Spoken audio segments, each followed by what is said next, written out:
नमस्कार विद्यार्थी मित्रांनो, लक्ष्य सरकारी नोकरी या एज्युकेशनल चॅनलवर आपले पुन्हा एकदा स्वागत. मित्रांनो, आज आपण काही महत्त्वाचे चालू घडामोडीचे प्रश्न या ठिकाणी कव्हर करून घेणार आहोत. आपण कोणत्याही परीक्षेची तयारी करत असाल बघा, तर त्या प्रत्येक परीक्षेसाठी हे उपयुक्त असणार आहेत. काही महत्त्वाची माहिती देखील आपण या ठिकाणी कव्हर करणार आहोत, ती आपल्याला वहीमध्ये नोट डाऊन करायची आहे. आजचा आपला भाग असणार आहे 511. या भागामध्ये आपण 25 मे 2026 या दिवसातील काही महत्त्वाचे चालू घडामोडीचे प्रश्न या ठिकाणी कव्हर करून घेणार आहोत. व्हिडिओ शेवटपर्यंत नक्की पाहायचा आहे. व्हिडिओ आवडत असेल तर आपल्याला लाईक करायचं आहे आणि आपल्या चॅनलला सबस्क्राईब करून घ्यायचं आहे. प्रश्न सर्व महत्त्वाचे आहेत. कोणीही अर्धवट व्हिडिओ सोडायचा नाही. प्रश्न पाहिल्यानंतर आपल्याला कळेल की प्रश्न किती महत्त्वाचे होते. प्रश्न पहिलाच आहे, स्टार मार्क करून ठेवायचा आहे. आसाम या राज्याचे नवे मुख्यमंत्री म्हणून कोणी शपथ घेतलेली आहे? मागील 3 व्हिडिओमध्ये 3 राज्यांचे मुख्यमंत्री पाहिलेले आहेत. आज आहे 4थं राज्य आणि 4थ्या राज्याचे मुख्यमंत्री कोण आहेत? तर बघा, ते असणार आहेत बघा, पर्याय अ, हेमंता बिस्वा शर्मा. तर आसाम या राज्याचे नवे मुख्यमंत्री म्हणून हेमंता बिस्वा शर्मा यांनी बघा शपथ घेतलेली आहे.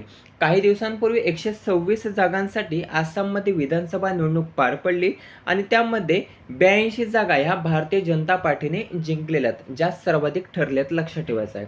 बीजेपी पक्षाने सर्वाधिक 82 जागा जिंकत त्या ठिकाणी सत्ता स्थापन केलेलं आहे. पुन्हा एकदा मागच्या टर्ममध्ये देखील हेमंता बिस्वा शर्मा यांचंच सरकार होतं आणि पुन्हा एकदा त्यांचीच निवड ही आसाम या ठिकाणी करण्यात आलेली आहे.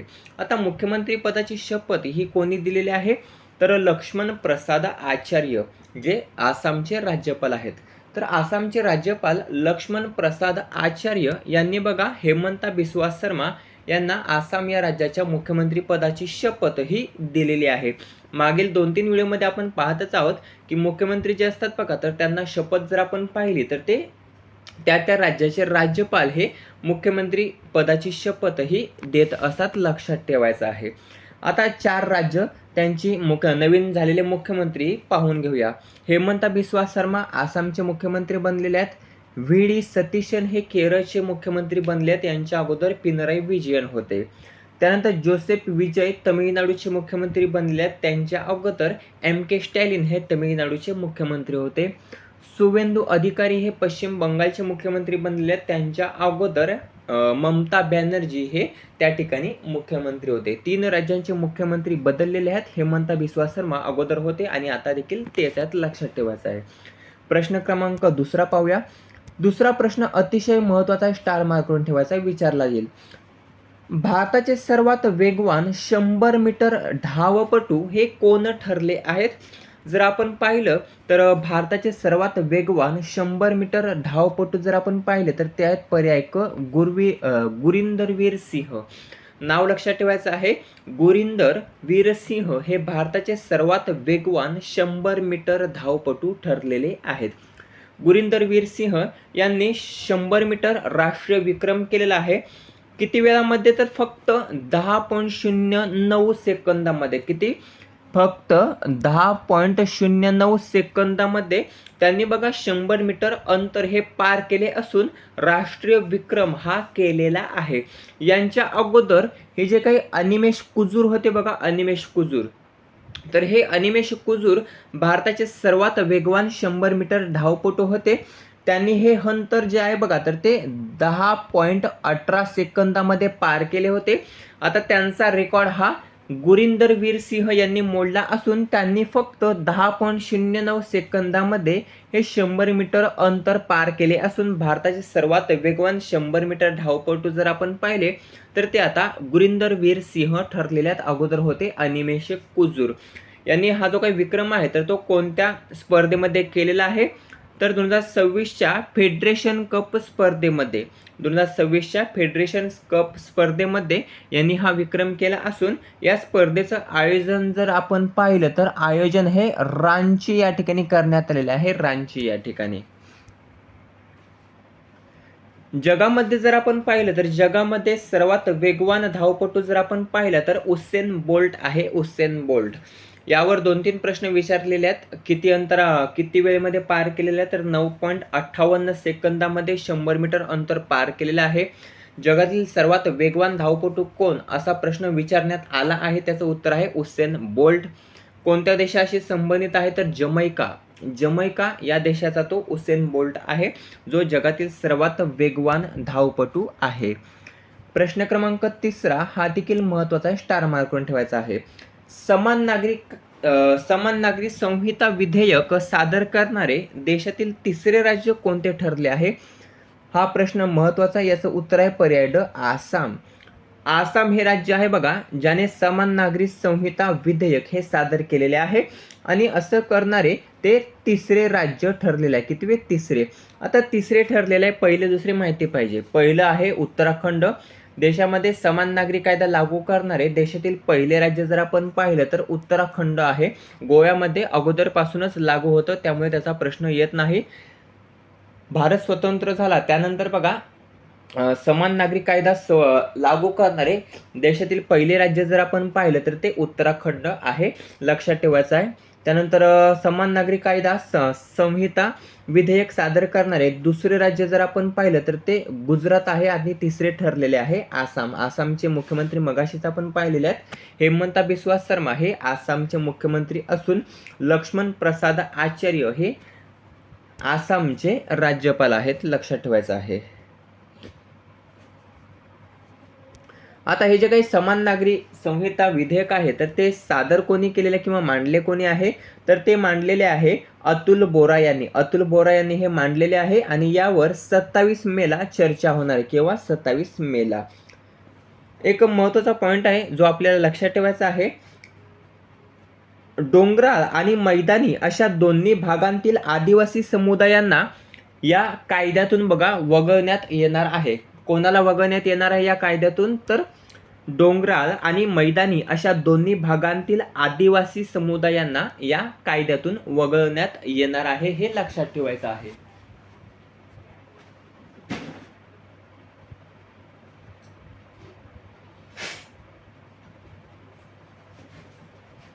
त्यानंतरचा पुढचा प्रश्न आहे 4था. संसद रत्न पुरस्कार 2026 मध्ये महाराष्ट्रातील कोणत्या खासदाराचा समावेश नाही? नुकतेच संसद रत्न पुरस्कार हे जाहीर झाले आहेत आणि त्यामध्ये महाराष्ट्रातील कोण कोण व्यक्ती आहेत बघा ते देखील जाहीर करण्यात आले. त्यामध्ये 3 नावे आहेत ज्यांना बघा संसद रत्न पुरस्कार 2026 हा जाहीर झालेला आहे आणि यामध्ये एक नाव असं आहे ज्यांना जाहीर झालेलं नाही आणि ते आपल्याला ओळखायचं आहे. तर त्याचं उत्तर असणारे पर्याय ब, सुप्रिया सुळे. सुप्रिया सुळे यांना बघा संसद रत्न पुरस्कार 2026 मध्ये स्थान मिळालेले नाही. बाकी मेधा कुलकर्णी असतील, हेमंत सावरा असतील आणि नरेश मस्के असतील, या तिघांना देखील संसद रत्न पुरस्कार 2026 हा जाहीर झालेला आहे.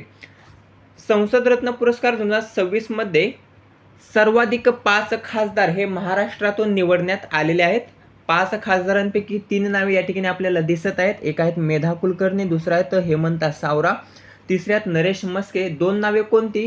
तर त्यामध्ये येते श्रीकांत शिंदे आणि स्मिता वाघ. श्रीकांत शिंदे आणि स्मिता वाघ अशी 5 खासदार आहेत बघा ज्यांची संसद रत्न पुरस्कार 2026 मध्ये महाराष्ट्रातून निवड ही करण्यात आलेली आहे. देशामध्ये जर आपण पाहिलं तर देशातील बघा 12 खासदार आणि 4 संसदीय समित्या यांना संसद रत्न पुरस्कार हा जाहीर झालेला आहे. त्यापैकी 5 हे आपल्या महाराष्ट्रातील आहेत, लक्षात ठेवायचं आहे. सर्वाधिक पुरस्काराचे वर्ष कितवे असणार आहे? तर 16वे वर्ष असणार आहे, लक्षात ठेवायचं आहे. 16वे वर्ष.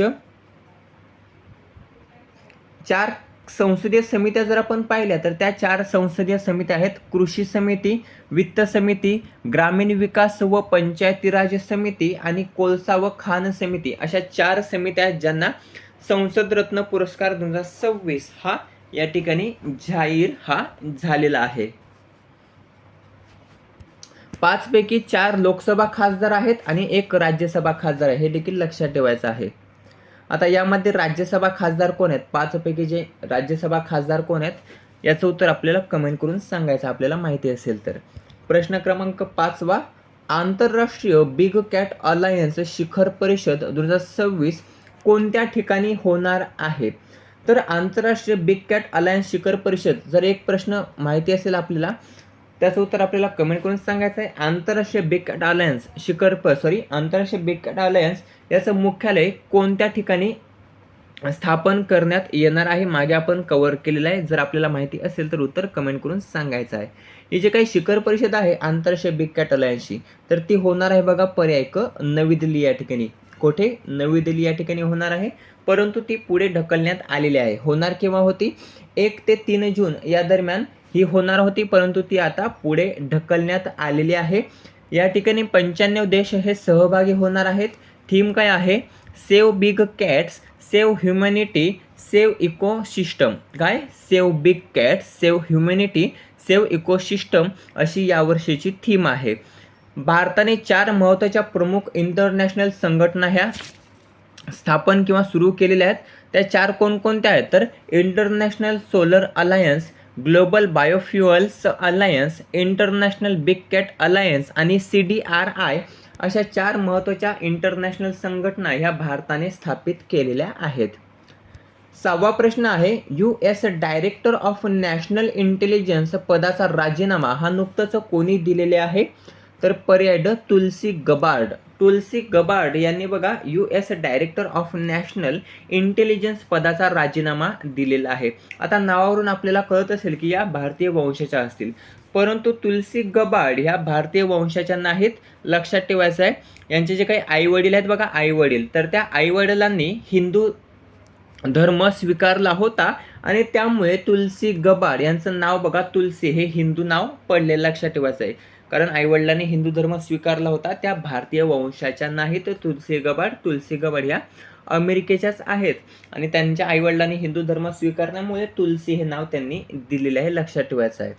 आता यांचे जे काही पती आहेत बघा तुलसी गबार्ड, तर ते कोण आहेत? Abraham Williams. अब्राहम विल्यम्स यांच्या आरोग्याच्या कारणास्तव बघा तुलसी गबार्ड यांनी US director of national intelligence पदाचा राजीनामा हा दिलेला आहे. प्रश्न आहे 7वा, कोणत्या केंद्रशासित प्रदेशाने पर्यटनाला उद्योग दर्जा हा दिला आहे? तर पर्याय अ लडाख. लडाख या केंद्रशासित प्रदेशाने बघा पर्यटनाला उद्योग दर्जा दिलेला आहे. अशी घोषणा कोणी केली? तर उपराज्यपाल विनय कुमार सक्सेना. लडाखचे उपराज्यपाल विनय कुमार सक्सेना यांनी ही घोषणा केलेली आहे. 8वा आणि शेवटचा प्रश्न आहे, भारत दौऱ्यावर आलेल्या मार्को रुबियो कोणत्या देशाच्या परराष्ट्र मंत्री आहेत? तर भारत दौऱ्यावर आलेल्या मार्को रुबियो ह्या जर आपण पाहिल्या तर त्या अमेरिका या देशाच्या परराष्ट्र मंत्री आहेत. कितव्या आहेत अमेरिकेच्या? तर 72व्या. अमेरिकेच्या 72व्या परराष्ट्र मंत्री आहेत मार्को रुबियो, ज्या भारत दौऱ्यावर आलेल्या आहेत आणि भारतातील पहिलीच अधिकृत भेट ही असणार आहे. मित्रांनो, अशा प्रकारे महत्त्वाचे 8 चालू घडामोडीचे प्रश्न या ठिकाणी आपण कव्हर केलेले आहेत, जे येणाऱ्या भरतीसाठी तसेच आपण कोणत्याही परीक्षेची तयारी करत असाल बघा, तर त्या प्रत्येक परीक्षेसाठी हे प्रश्न महत्त्वाचे असणार आहेत. जेवढी काही माहिती आपण या ठिकाणी कव्हर केलेली ती आपल्याला वहीमध्ये नोट डाऊन करायचीच आहे, कारण यावर प्रश्न हे भरपूरदा विचारण्यात आलेले आहेत. व्हिडिओ कसा वाटला कमेंट करून नक्की सांगायचं आहे. व्हिडिओ आवडला असेल मित्रांसोबत जास्तीत जास्त शेअर करायचा आहे. भेटूया पुढील भागामध्ये. धन्यवाद.